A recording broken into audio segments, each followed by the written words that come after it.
Hello. I know I'm standing between me and your lunch, so I will be very brief. I'd like to share with you a few things involved in the preparation of this Chapman conference. As you know, scientists tend to specialize. We specialize in a narrow topic, and we run meetings on those narrow topics.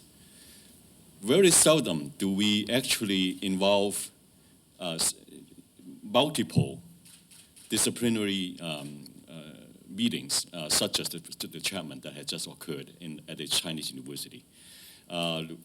Modern-day monsoon scientists tend to study the monsoon dynamics within the current climate. We never think about what this system might have changed in the past, and we also pay little attention as to the consequences of climate change on the monsoon. We, of course, also very seldom consider the societal implications of changes in the monsoon system. So I'm very gratified that we actually had this conference. And when we first started planning this conference, I was trying to be conservative and only estimated something like maybe 60 or 70 people would actually register to come. But at the last minute, our estimate was far exceeded. We actually have close to 100 registrants. And I was also very gratified that more than half of the registrants are from China. The very fact that Hong Kong is so close to China and it's easy to get to for most people is one reason, but I think it's an indication that climate change and its implications on the monsoon system is something of great interest to Chinese scientists. We have Chinese scientists coming from as close as Guangzhou, from the Sun Yat-sen University. We also have people from the Fujian province, and then another contingent from Nanjing University, and a large contingent from the Beijing Institute for Atmospheric Physics as well. So it was a gratifying experience for me to be able to organize such a meeting for this group of people. As you now realize, many of the topics being covered by the conference are summarized in the first few talks of of this morning. It involves paleoclimate, the impact of monsoons on the human population and civilization, and then the hardcore monsoon dynamics. So it's a pleasure to work with a group of people who are dedicated to this course, and I thank each and every one of them. There's too numerous to mention. Some of them are sitting right over here in front of you. There was a question about, what does this mean for Hong Kong and so on. I would like to cast a more positive light on this. Hong Kong, as a city of only 7 million people, have actually organized in the past year, several conferences that deals with climate change. We had, first of all, the International Climate Change Forum organized a October 2014 conference on climate change. And for the first time, we see in one of the highlights of the conference, a gathering of representatives from 10 different Hong Kong government departments, which is, I think, unprecedented. We have departments dealing with the weather and climate. We have departments dealing with drainage, transportation, and so on and so forth. And then this year, 2 months ago, in April, we had a Nobel laureate symposium on climate change. We managed to have 7 Nobel laureates showing up in Hong Kong. They are not climate scientists, but they are concerned about the impacts of climate change. In this particular part of the series on the implications of climate change for Asian cities, including Hong Kong.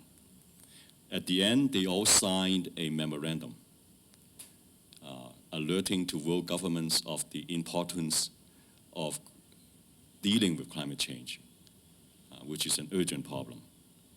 And then we have, of course, the Chapman Conference, which is a somewhat more academic conference, but in any way, very concerned with the multidisciplinary, the cross interactions between different fields concerning with climate. So Hong Kong is actually slowly but surely working towards a better awareness of climate change. And then before I end, I'd like to share with you some personal thoughts on this. If you read my resume, you know that I spent 35 years in Princeton, which is a typical ivory tower. The way we work there is you work very hard on your research topic, and you find something interesting, you write up a paper, you submit it to a good journal, have it published, and then you show it to your boss and ask for promotion. This is how it usually works. So a good paper in at least our scientific, the climate science field, would get citations on the order of maybe 100. If you get 100 citations to your paper, you have written a very popular paper. I don't know how it is with other disciplines. But then it strikes on me that after coming back to Hong Kong as a staff of the Institute for Environment, Energy and Sustainability, I got a chance to interact a lot with the press media.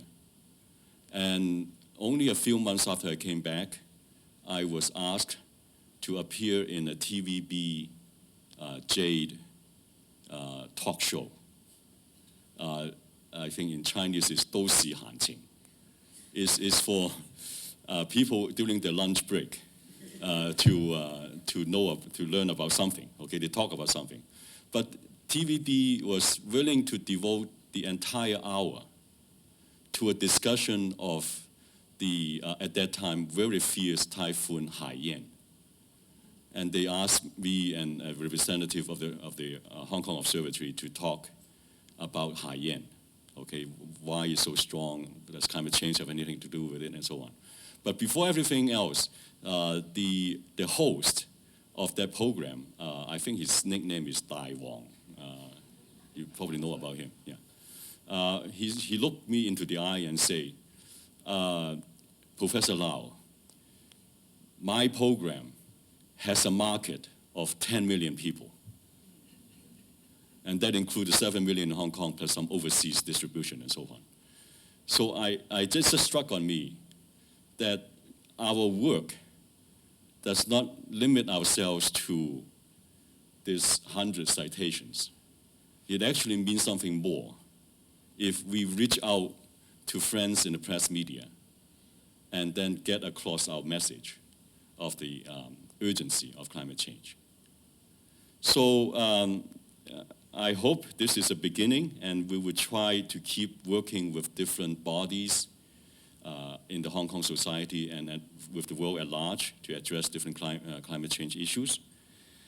And I just seen the sign being shown up that I already exceeded my time, so I don't want to delay you any further. But at the end, I'd like to thank, again, the sponsors for this occasion. Many of them are listed on this panel, the screen here. They include the Swire Trust, the French Consulate in Hong Kong, the Culture Foundation, and I can't think of a better partner to run this program than the Civic Exchange.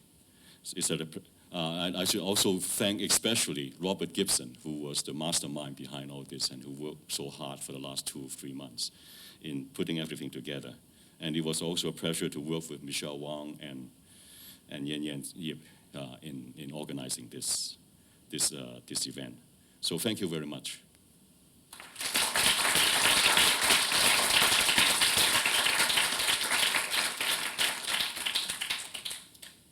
Thanks, Professor Lau, for closing this public forum. And then at Civic Exchange, my colleagues and I will contact the speakers and get the permission to share their PowerPoints. And then we are also going to compile event report, and my colleagues will email you once they are all ready. Thank you very much for joining us this morning, and I hope you have a very good weekend. Thank you.